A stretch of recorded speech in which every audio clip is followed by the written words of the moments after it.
बे समाव आरो साख्रिबो नागिरबाय थादोंमोन आइया आंखौ लेंहरदोंमोन मालाबा APSC फरिखाखौनो होफैदो आङो दानथामसे ओरैनो थादों MPhil जोबनायनि उनाव आइया होनो APSC खौ होफैदो मोनगोनदां नङाब्ला दस्रा मोनसे एग्जाम होदो साख्रि मोनगोनदां खिन्थु आंना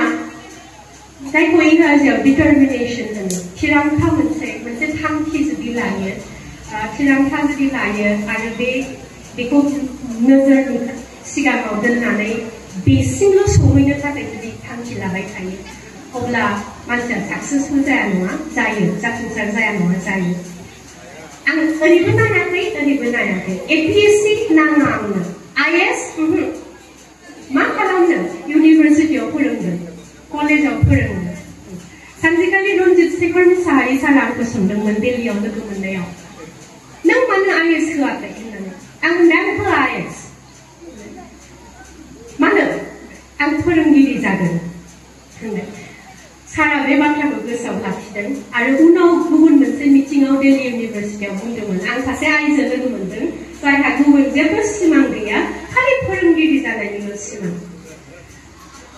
बै समाव आं बुजियाखैमोन आं मानो फोरोंगिरि जानो लुबैदों आङो आंनि गुबुन फोरोंगिरिफोरखौ नुनानै थुलुंगा मोनदोंमोन आं जेरै खोन्थादों आंनि स्कुलाव प्रिन्सिपाल सार आरो मेमआ आंखौ जेसेबां थुलुंगा होदोंमोन जाफुंसार जानो थाखाय बिदिनो आङो इउनिभारसिटियावबो गोबां बिदि फोरोंगिरि मोनदों जाय जोबोद गोरों फरेनाव फरायहैनाय डिग्री लानाय जोबोद मोजां बिजाब लिरनाय खिन्थु ओरैबायदि हाम्बल ओरैबायदि मडेस्ट जों मालाबा मा जायो गावनि जाफुंसारनायखौ लानानै एसे जेब्ला जों दुगाखांनो हमो होनबा जों बेसेबां सहैदों बेनि बांसिन गोजौआव थांफ्लाङो खिन्थु आं ओरैबायदि फोरोंगिरिफोर लोगो मोनदों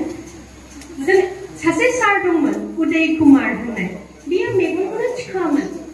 गाहायाव नायबाय थायोमोन गोबां बिजाब गोबां इउनिभारसिटि फरेन इउनिभारसिटियाव फोरोंनानै फैनाय बिराद नामजादा फोरोंगिरि इंराजिनि खिन्थु नोजोरा गाहायनिफ्रायनो गाखोआ आरो बयखौबो साफा साफा सुबुंखौ साफा साफा मानसि